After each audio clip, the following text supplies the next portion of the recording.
Sebelum kita rehat tadi, Tuan Ketua, saya ucapkan terima kasih kepada Muhammad yang membangkitkan isu Myanmar tadi. Muhammad daripada Ketereh, Muhammad Tumpat, Muhammad Baling dan juga Muhammad Batu. Seperti yang dinyatakan oleh Tumpat, Malaysia telah menunjukkan ketegasan dalam isu Rohingya semasa di mesyuarat Menteri Luar ASEAN baru-baru ini di Brunei. Ingin saya mengingatkan Yang Berhormat semua bahawa Malaysia tidak boleh melakukan secara sendirian dalam perjuangan isu Rohingya ini. Ketegasan tidak bermakna kita harus bersuara keras atau lantang dan juga tetapi juga melalui usaha-usaha yang berterusan menggunakan pendekatan pragmatik dan konsisten, termasuklah dengan menggunakan pendekatan constructive engagement yang saya katakan tadi. Selain kita bawakan isu ini secara dua hala dengan Myanmar, Malaysia juga menengahkan isu Rohingya ini secara pelbagai hala di peringkat serantau dan antarabangsa mengikut lunas-lunas hubungan diplomasi antarabangsa. Di peringkat ASEAN, saya telah jelaskan tadi, Malaysia merupakan satu-satunya negara ASEAN yang membangkitkan isu ini. Manakala negara-negara lain tidak mengemukakan dan membangkitkan dalam mesyuarat menteri-menteri ASEAN. Sebagai sebuah negara anggota OIC juga, Malaysia mengambil usaha untuk membangkit dan menyuarakan pendirian serta kebimbangannya secara aktif terhadap isu minoriti Muslim Rohingya di Myanmar dan seterusnya secara tidak langsung memberi tekanan ke atas Myanmar bagi menyelesaikan isu ini.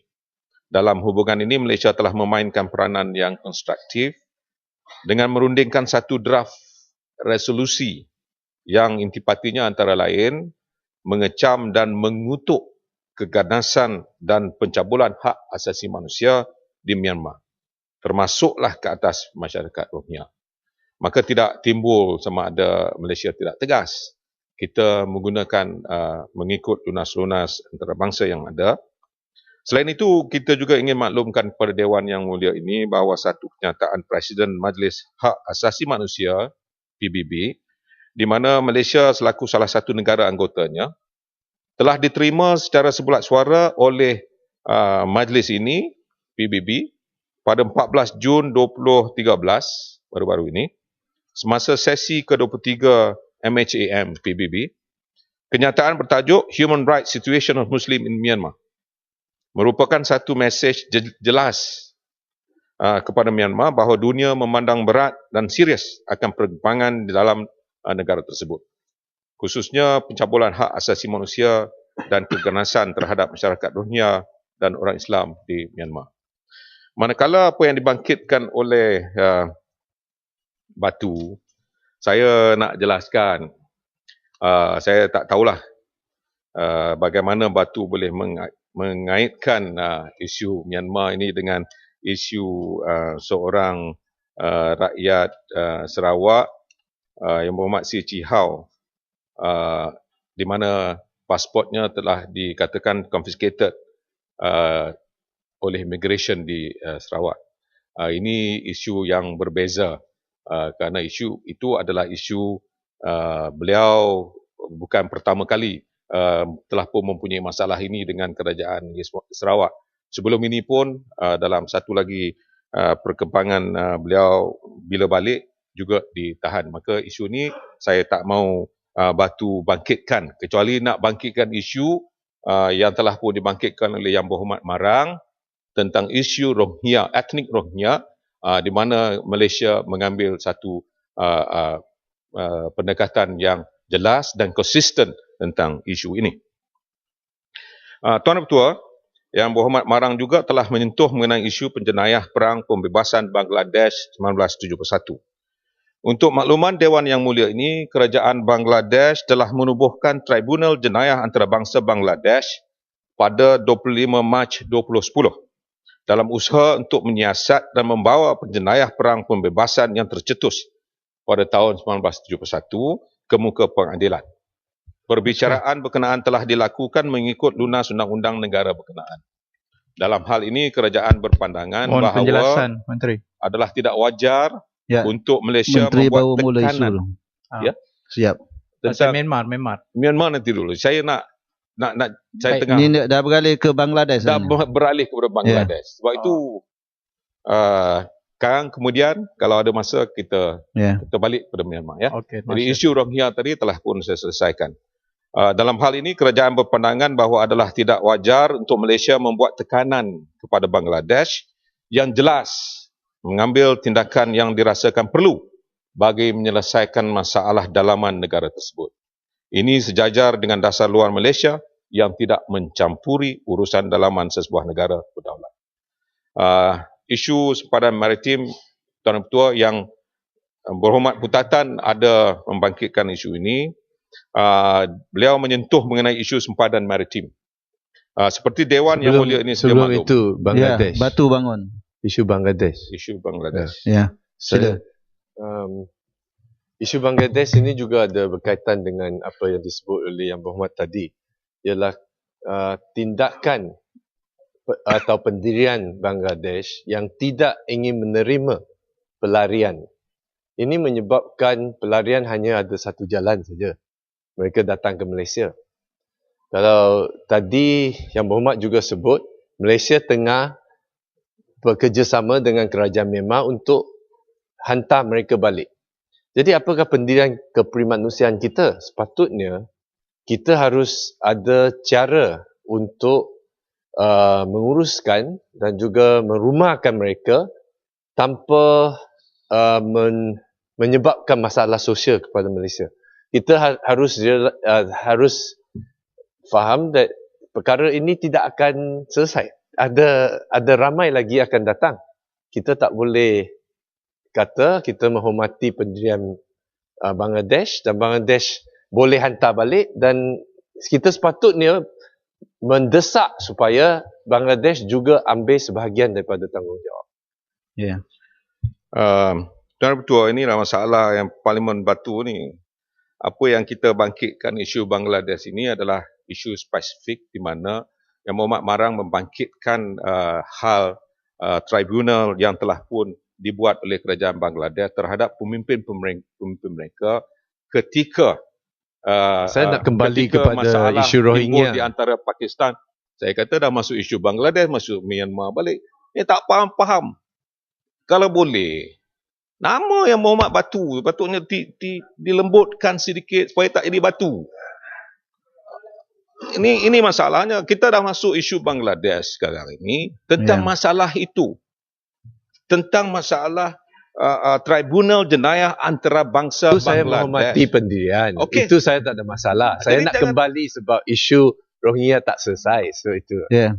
Ini masalahnya. Saya dah kata isu Rohingya tadi dah selesai. Kita dah ambil tindakan yang jelas. Dah kita bawa dah. Saya dah jelas. Sekali lagi saya nak jelaskan bahawa kerajaan Malaysia telah buat mengikut lunas-lunas undang-undang antarabangsa yang ada. Kita buat pertama melalui bilateral relation di antara kita dengan Myanmar. Kemudian kita bawa dalam multilateral di antara semua negara regional ASEAN yang ada. Dan kita sahaja yang menyuarakan isu ini. Kemudian kita juga bawa dalam OIC. Kemudian juga dalam Majlis Hak Asasi Manusia. Maka bermakna kita telah mengikut cara yang baik untuk menyelesaikan masalah ini. Jadi tak timbul lagi masalah Myanmar. Saya dah masuk isu Bangladesh dan sekarang saya dah nak masuk isu sempadan kita pula bersama dengan negara-negara yang ada di sekeliling kawasan negara kita. Kalau Shah Alam nak masuk tentang isu maritim, silakan. Kalau nak masuk Myanmar, saya tak jawab. Ya, sila Sadam. Terima kasih. Saya nak masuk isu Bangladesh yang pasal tribunal tu. Boleh kasih masuk? Boleh. Baik, terima kasih. Ini apa yang kita saksikan ialah bahawa tindakan yang begitu drakonian dan drastik yang dilakukan terhadap mereka-mereka yang dituduh telah menjadi sebagai pengkhianat dan pendahaka dalam keadaan perang saudara, iaitu East Pakistan dan West Pakistan. Dan walaupun kita cukup memahami bahawa ianya merupakan masalah dalam negara Bangladesh, Tetapi atas dasar prinsip-prinsip keadilan sejagat, ya, saya rasakan bahawa apa yang telah berlaku pada ketika dan zaman peperangan itu perlu dilihat dan difahami dalam konteks suasana pada ketika itu. Memang ada sebahagian yang nak supaya tidak berpecah daripada West Pakistan dan Bangladesh kekal sebagai East Pakistan. Ada yang ingin supaya ianya menjadi negara yang merdeka. Ya, maka atas sebab itu, untuk dituduh satu pihak sebagai penderhaka dan pengkhianat adalah tidak adil. Ya. Apakah yang boleh dilakukan oleh pihak kerajaan Malaysia untuk supaya dasar-dasar keadilan dalam soal penghakiman dan menjatuhkan hukuman terhadap mereka-mereka ini. Apa yang boleh dilakukan oleh kerajaan Malaysia untuk membantu? Ya, terima kasih. Terima kasih Syah Alam. Macam itulah Syah Alam, cuba ajar sikit batu. Pasal nampak garang sangat tadi, lalu aku cool down lah. Yalah, kita bercakap dari segi isu. Jadi senang, kalau kita bercakap dari segi isu, saya menjawab pun mudah. Tapi kalau nak bangkitkan cerita-cerita yang lain-lain tu, saya rasa tak betul lah. Jadi hari ini kita nak bercakap dari segi Bangladesh ini seperti yang berhormat Syah Alam bangkitkan. Ini merupakan satu persepsi orang luar. Bila kita menuduh sesuatu pihak itu dizalimi di atas tindakan kerajaan Bangladesh sendiri, itu adalah merupakan satu pandangan orang luar, termasuklah Syah Alam sendiri. Tetapi kita kena jelas di sini bahawa pandangan Malaysia tentang isu ini, apabila tribunal itu telah pun dimulakan dan hukuman telah dijatuhkan, kita tahu bahawa daripada tahun 2010 sehinggalah tahun Februari 2013 barulah hukuman dijatuhkan. Bermakna dia mengambil satu masa yang panjang. Penyelidikan mereka telah dah buat di Bangladesh, ya. Jadi sebab itu pendirian kita jelas bahawa ini adalah sesuatu perkara yang tidak wajar untuk Malaysia membuat tekanan terhadap hukuman yang telah pun dijatuhkan, kerana apabila kita melihat daripada report yang diberikan, mereka yang hukum itu juga telah pun melakukan kezaliman ketika perkara-perkara itu berlaku di waktu dan masa ketika itu, tahun sebelum masa the Civil War ketika itu. Jadi tak timbullah sama ada Malaysia boleh buat tekanan ataupun negara-negara luar, kerana itu telah pun dibuat secara yang adil mengikut lunas undang-undang Bangladesh sendiri. Ya. Lepas tu saya dah masuk isu lain tadi sebab saya ingat jelas tentang isu ini. Boleh saya mendapat penjelasan sedikit berhubung dengan tribunal yang telah dibentuk di Bangladesh? Kita boleh lepas ini saya duduk dengan Syah Alam, kita discuss, I give you more detail. Yes, berlaku daripada mulanya Civil War sehinggalah sekarang. Hanya saya nak tahu, the tribunal, is it a military tribunal ataupun is it a civil itu tribunal? Kita berikan supaya ini. I will give you more detail. Tuan-tuan Ketua, saya nak masuk isu sempadan maritim. Seperti yang saya katakan tadi, yang berhormat Putatan anda membangkitkan isu ini. Malaysia sentiasa peka dengan isu-isu tuntutan bertindih dan persempadanan maritim.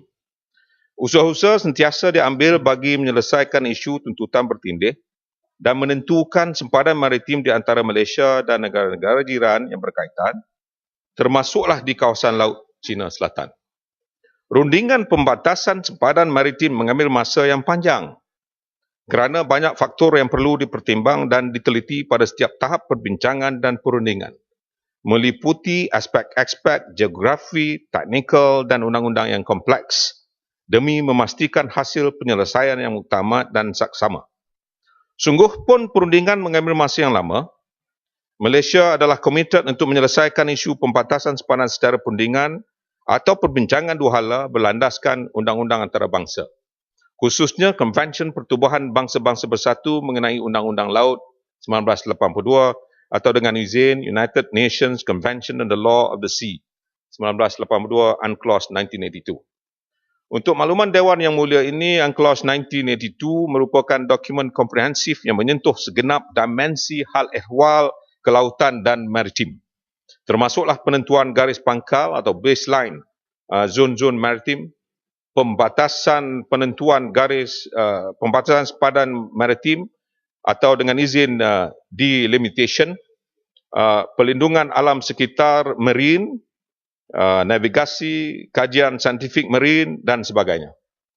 Inilah sebabnya mengapa UNCLOS 1982 juga dikenali sebagai Perlembagaan Laut atau dengan izin Constitution of the Oceans. Di dalam konteks tuntutan kawasan maritim misalnya, UNCLOS sebentar Imam Mat. UNCLOS 1982 menggariskan bahawa negara-negara berpantai boleh menuntut zon-zon maritim terdiri daripada perairan wilayah, territorial sea, zon berdampingan, contiguous zone, zone economy eksklusif, exclusive economic zone dan pelantar benua, continental shelf.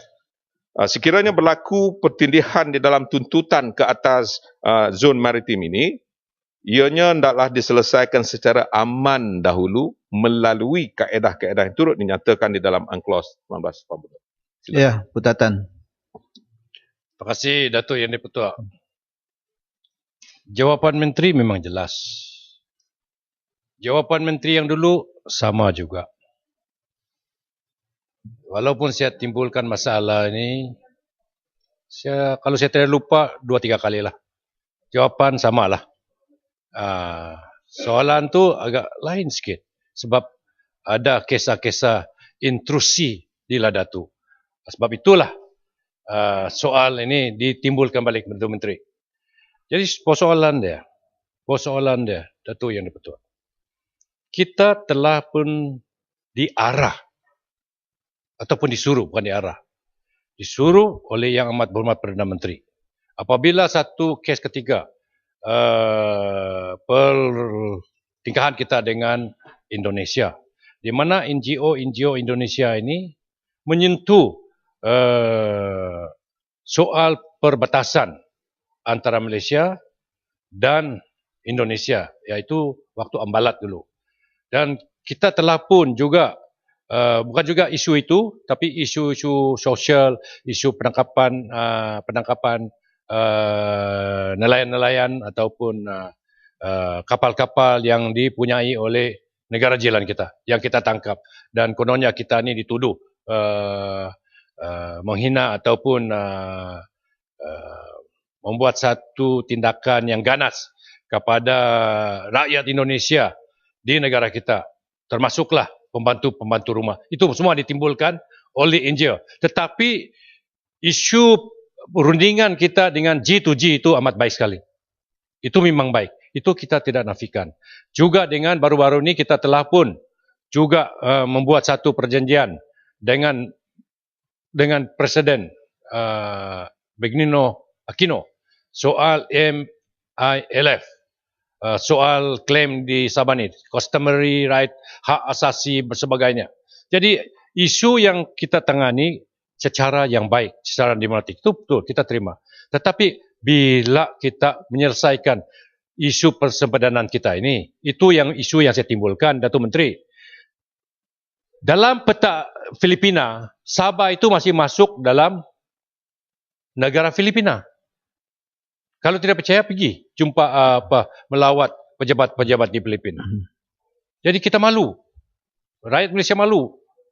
Jadi soal ISKOM ini, welcome lah. Terima kasih. Karena satu usaha yang paling baik bagi rakyat Malaysia di negeri Sabah.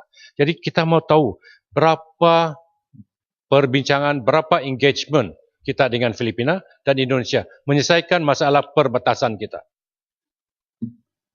Terima kasih Muhammad Putatan. Pertama saya nak jelaskan tentang isu dengan Indonesia dulu.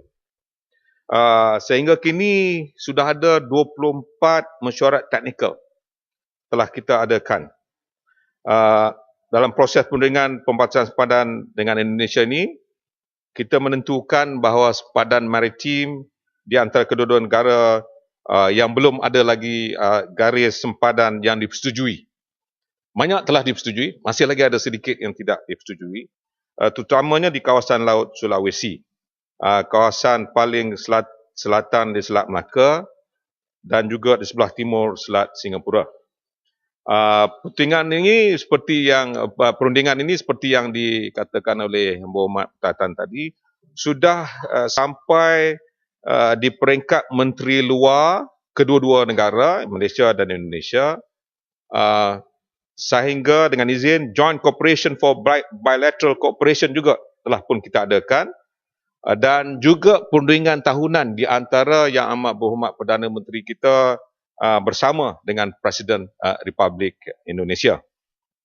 Jadi masalah ini sedang kita uruskan lagi dan kita rasa dan kita jangka ianya boleh diselesaikan dalam tidak lama lagi. Sudah 24 kali technical meeting diadakan, saya rasa sudah boleh kita selesaikan. Manakala isu Sabah dengan Filipina ini, Yang Berhormat Putatan, pertama kita kena jelas, Malaysia tidak pernah mengiktiraf sebarang tuntutan oleh mana-mana pihak ke atas negeri Sabah. Jadi itu mesti jelas. Jadi biar dia nak buat peta macam mana pun. Kalau nak ikutkan peta China dia kata sampai ke Kuching. Sama je. Jadi itu tak jadi masalah kepada kita. Yang pentingnya, sebab itu saya jelaskan tadi, UNCLOS 1982 yang boleh sama-sama bawa untuk menentukan, menyelesaikan masalah ini dengan menggunakan lunas-lunas undang-undang antarabangsa.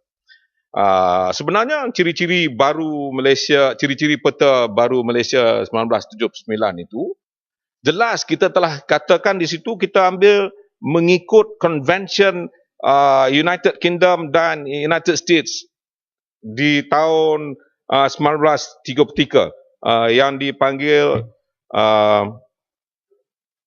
Treaty 1933 Anglo-American Treaty. Jadi itu telah pun kita ambil dan itulah dia yang sebenarnya kita mengikut apa yang telah pun diputuskan ketika itu lagi tahun 1933. Jadi tak timbul masalah sama ada kita tidak mahu selesaikannya ataupun tidak. Jadi jawapan yang dulu, jawapan yang sekarang sama, bermakna kita konsisten dalam menyelesaikan isu ini. Itu yang sebenarnya. Jadi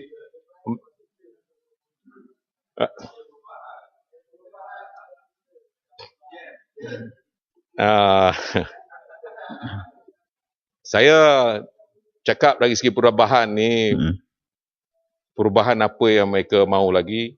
Kalau kita perhatikan daripada tahun dahulu, semenjak merdeka sehingga sekarang, begitu banyak perubahan yang telah kita lakukan daripada masa ke semasa, menjadikan Malaysia sebagai sebuah negara yang begitu terkenal di seluruh dunia. Tuan Ketua, Malaysia juga sedang dalam proses untuk melaksanakan perundingan membataskan sempadan maritim dengan Singapura di kawasan Selat Singapura, termasuklah di antara Batu Putih dan Batuan Tengah. Proses perundingan ini dijangka akan dimulakan pada tahun ini.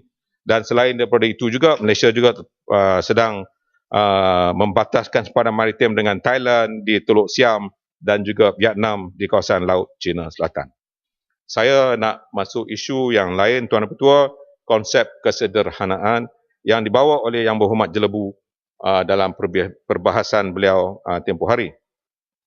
Seperti yang telah dinyatakan oleh beliau, gerakan kesederhanaan global yang dicetuskan oleh Yang Berhormat Perdana Menteri di Pertubuhan Bangsa-Bangsa Bersatu pada September 2010 sememangnya merupakan satu pendekatan yang boleh membawa kepada kestabilan dan keamanan sejagat serta membina satu masyarakat yang harmoni dan bersatu padu. Pendekatan yang dipelopori oleh Malaysia ini telah mendapat sokongan yang menggalakkan daripada pelbagai negara, antaranya Amerika Syarikat, United Kingdom serta beberapa negara dari Kesatuan Eropah Timur Tengah, benua Afrika dan sudah tentu sokongan daripada negara-negara ASEAN.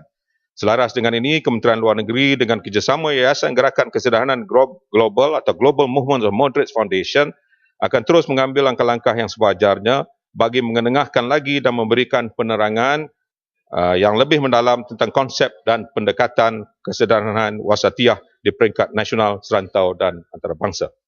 Isu Palestin, Tuan Ketua, yang telah dibangkitkan oleh Yang Berhormat Marang dalam pembahasan beliau juga, saya ingin maklumkan dalam Dewan Yang Mulia ini, Kerajaan Malaysia tidak pernah mengabaikan nasib saudara kita di Palestin yang ditindas secara berterusan oleh Israel.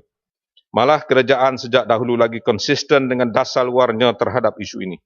Kerajaan senantiasa memberi sokongan padu kepada Palestin, baik dari segi politik, ekonomi, moral serta juga bantuan-bantuan berbentuk kemanusiaan, sumbangan kewangan dan pembangunan infrastruktur asas. Malaysia juga lantang mengecam tindakan dan keganasan rejim Israel menceroboh wilayah Palestin serta mengenakan pelbagai bentuk penindasan, kekejaman dan sekatan yang tidak mengikut lunas undang-undang antarabangsa serta berperi kemanusiaan terhadap rakyat Palestin. Mengenai Palestin. Ya, Tadi saya miss tadi. Parit Bunta. Terima kasih kepada Menteri dan Speaker. Saya ingin minta sikit penjelasan tentang bagaimana pendirian dan sikap kerajaan terhadap perbalahan yang berlaku antara Hamas dengan Fatah. Dan kita semua tahu bahawa Hamas telah berjaya secara demokratik untuk memenangi kerajaan di sana.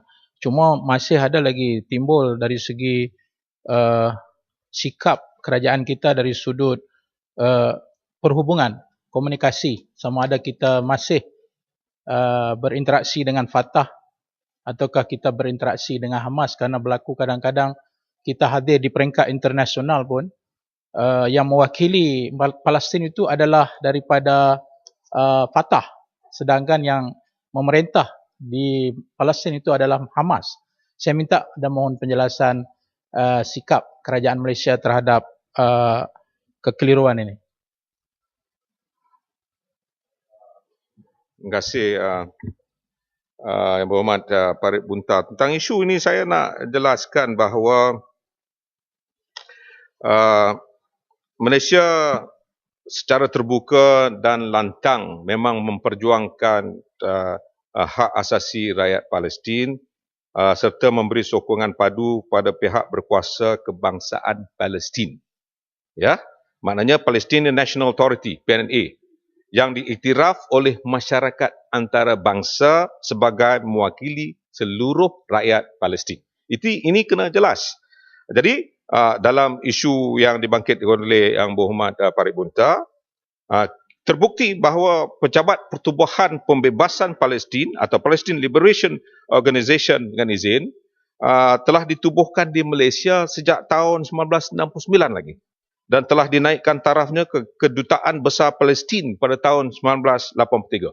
Maka dalam hal ini, Hamas merupakan hanya salah satu daripada parti-parti politik yang wujud di Palestin dan Malaysia hanya menjalin hubungan pada tahap tidak rasmi dengan pihak Hamas. Maka apa yang timbul di antara masalah Fatah dan Hamas, mereka sedang ada rundingan persepakatan, reconciliation talks, bagi mendekatkan jurang perbezaan di antara kedua-dua. Dan harapan kita supaya akhirnya there'll be kerajaan perpaduan dengan izin Tuan Ketua, unity government sebelum pilihan raya, parlimen dan pilihan umum boleh diadakan. Ya, Balin dan Tumpat. Balin. Terima kasih Yang Berhormat Menteri. Terima kasih Timbalan Yang Bertua. Isu Gaza ni memang dekat dengan hati saya. Isu Palestin. Dah 2 kali saya pergi ke negara tersebut dalam sudut bantuan kemanusiaan untuk rekod rakyat Palestin, tak kira Fatah atau Hamas, mereka begitu mengucapkan jutaan terima kasih kepada kerajaan Barisan Nasional, kerajaan Malaysia, rakyat Malaysia. Tapi dalam konteks usaha kemanusiaan, saya ingin ucapkan terima kasih juga kepada kawan-kawan daripada PKR, daripada PAS pun ada berjumpa dengan saya di sana. Jadi dalam konteks tu cukup baguslah. Dan untuk bagi tujuan nak bagi sedikit maklumat tambahan, kalau kita ke Palestin, apabila kita pergi Gaza melalui Rafah, mesti melalui negara Mesir. Jadi kita masuk situ sudah semestinya di Gaza diperintah oleh Hamas. Dan kalau kita nak pergi ke West Bank, Fatah. Tapi untuk rekod juga nak pergi ke West Bank bukan mudah. Dia dipantau oleh pihak-pihak Israel. Dia tidak akan memberi kelulusan untuk kita dengan mudah. Kita kena masuk melalui negara Jordan untuk kita pergi ke West Bank. Jadi apa yang saya nak menyatakan di sini, kerajaan rakyat di Palestin memang mereka menyanjung tinggi segala usaha rakyat Malaysia yang begitu konsisten daripada Yang Amat Berhormat Yang Amat Bahagia Tun Dr. Mahathir, Yang Amat Bahagia Tun Pak Lah, sampailah zaman Yang Amat Berhormat Datuk Seri Muhammad Najib bin Tun Abdul Razak, apatah lagi dengan beraninya Yang Amat Berhormat Perdana Menteri kita telah menjejakkan kaki ke bumi Ambia, iaitu Gaza. Bulan yang sebelum bulan pilihan raya bulan 3 baru-baru ni beliau telah sampai ke situ. Jadi saya nak menyatakan di sini dalam konteks Fatah dan Hamas, memang benar apa yang dikatakan oleh Bagan Serai tadi, Parit Bunta tadi, maaf, apa yang dinyatakan. Memang kalau kita lihat dalam semua program-program, dahulunya memang pihak Fatah yang akan tampil ke hadapan dalam semua apa jua program-program. Tapi kali sekarang ni dah mula pihak-pihak Hamas datang. Jadi saya minta Menteri melihat, meneliti dalam konteks perpaduan Fatah dan Hamas ni dapat kita laksanakan secara terbaik, insya-Allah. Terima kasih. Tumpat. Sudah. Terima kasih Yang Berhormat Menteri dan terima kasih Timbalan Speaker. Saya amat bersetuju dengan rakan saya sekali lagi Baling dalam hal ini dan ingin yang mengingatkan Yang Berhormat Menteri bahawa Perdana Menteri kita sendiri melawat Gaza. Dan kalau mengikut Yang Berhormat Menteri tadi, seolah-olah Fatah lah kerajaannya, Hamas hanya parti, dan dalam konteks itu seolah-olah Gaza ini diperintah oleh parti pembangkang lah nama Hamas, tetapi Perdana Menteri Malaysia mengiktiraf parti pembangkang Palestin tersebut. Ini suatu nasihat yang baik kepada kita di kedua belah dewan ini. Tapi saya nak ingatkan dan nak menanya Yang Berhormat Menteri dan juga rakan saya Baling, bahawa dahulunya Perdana Menteri kita boleh ke Gaza kerana kerajaannya pimpinan Presiden Morsi. Sekarang ini kerajaannya pimpinan lain dan cukup anti kepada laluan. Dan laluan sudah pun ditutup ya, untuk saya ke Gaza. Kalau nak masuk bab Mesir ni kita tunggu kemudian nanti. Kita Palestin dulu. Ada peluang ya untuk Mesir. Peluang. Kan saya bagi jadi peluang. untuk Gaza itulah kita habiskan satu-satu soalan isu. saya bahawa sepatutnya kita meningkatkan lagi sokongan kepada Palestin dan ada satu soalan saya yang tidak dapat dijawab, iaitu menanyakan tentang bilakah kedutaan Malaysia di Palestin akan ditubuhkan dan bagaimana bentuk kedutaan itu nanti, di mana nanti kedudukan kedutaan Malaysia di Palestin nanti. Terima kasih. Shalom. Terima kasih Tuan Speaker dan Menteri. Saya kembali kepada persoalan pengiktirafan Hamas yang masih nampak seolah-olah kerajaan Malaysia agak keberatan untuk memberinya, ya.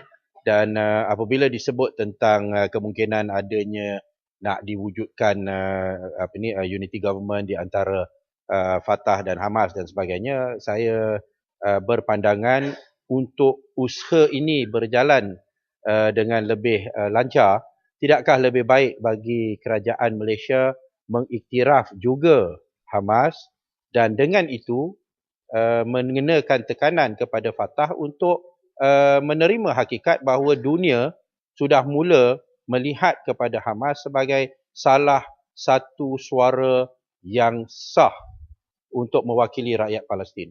Tetapi sekiranya kerajaan Malaysia kekal dengan pendiriannya tidak mahu mengiktiraf Hamas, dan maka dengan itu maka Fatah akan terus dengan sikapnya dan tidak ada tekanan untuknya untuk menerima hakikat bahawa Hamas adalah satu suara alternatif bagi rakyat Palestin. Apa pandangan daripada Tuan Menteri? Tuan Ketua, saya ingin ucapkan syabas dan tahniah kepada Yang Berhormat Baling kerana dia telah berperanan untuk membantu dan menaikkan imej negara kita dan sanggup beberapa kali pergi ke Palestin. Saya ucapkan syabas dan tahniah kepada Yang Berhormat Baling. Tentang isu yang dibangkitkan Saya pun dah pergi 2 kali juga, tapi saya tak sebut lah. Tapi oleh kerana menteri sebut, maka saya pun kena sebut lah. Saya pun dah pergi dah juga 2 kali ke Gaza. Apa ni yang Tuan Ketua, saya sebut tu saja nak jolok dia kerana nak beritahu. Lain kali kalau nak masuk ke kawasan-kawasan tersebut, laporlah kepada embassy kita yang ada. Jadi senang kita mengetahui berapa ramai nak masuk. Ini mereka ni nak tunjuk hero, tak mau buat seperti yang gitu. Bila ada masalah, baru balik kepada kita. Baru-baru ni pun ada dah masalah, kita balik lapor ke embassy di Kahirah. Okey. So wakil duta di Kahirah dia tahu saya datang untuk pergi ke Gaza. Yang saya nak Muhammad Menteri, sekejap kita tinggal hari besok je untuk Menteri menjawabnya, tanpa saya menafikan kepentingan dan keutamaan Kementerian Dalam Luar Negara. Cuma saya nak berkongsi dengan wakil-wakil rakyat, kita ada 10 lagi kementerian yang perlu dijawab. Jadi JPM ni ada 5 atau 6 menteri yang nak menjawab. Jadi 15 menteri yang akan terlibat. Jadi saya harap dapat berikan kerjasama. Tuan Ketua, sebenarnya tinggal satu lagi isu selepas Palestin ini. Jadi kalau saya nak jelaskan tentang kedudukan Hamas tadi, unity government, memang itulah yang kita mahukan. There be a reconciliation di antara kedua-dua Fatah dan Hamas. Kita berperanan untuk menentukan supaya ada unity government ini. Kalau Tumpat kata kita mengiktiraf kerajaan Gaza yang dipimpin oleh Hamas ni, saya nak bagi tahu, kita ni kerjasama ni berkawan. Bukan macam PAS yang tak mau berkawan dengan UMNO, bukan macam tu. Kita berkawan ni tentang orang Islam. Kita kawan semua, tapi kerajaan yang diterima iktiraf oleh antarabangsa adalah kerajaan yang saya sebutkan tadi. Itu. Saya nak masuk balik kepada isu Mesir. Tuan Ketua, dalam isu pergolakan politik di Mesir yang dibangkitkan oleh Yang Berhormat Kubang Krian, ini isu yang terakhir, Tuan Ketua. Jadi jangan risau. Saya ingin memaklumkan bahawa Malaysia mengambil pendekatan tidak campur tangan, non-interference dalam hal ehwal dalaman negara-negara berdaulat. Dan isu ini jelas merupakan isu dalaman negara Mesir. Malaysia berharap agar proses pilihan raya dapat dijalankan segera supaya pemerintahan demokrasi dapat dikembalikan semula di Mesir. Dalam konteks krisis politik di Mesir ini, kita harus mengambil iktibar dan pengajaran, terutamanya impak terhadap ekonomi negara dan rakyat jelata, seperti pandangan yang amat berhormat Perdana Menteri yang mengatakan, Syahlam dengar ni, yang mengatakan perubahan, change, kalau tidak diurus dengan baik, ianya boleh membawa kemudaratan kepada negara. Dengan izin, change if not properly managed, it can be disastrous for the country. Itu selesailah yang isu-isu yang telah dibangkitkan apa yang berhormat dalam dewan ini. Terima kasih. Saya jemput Kementerian Pembangunan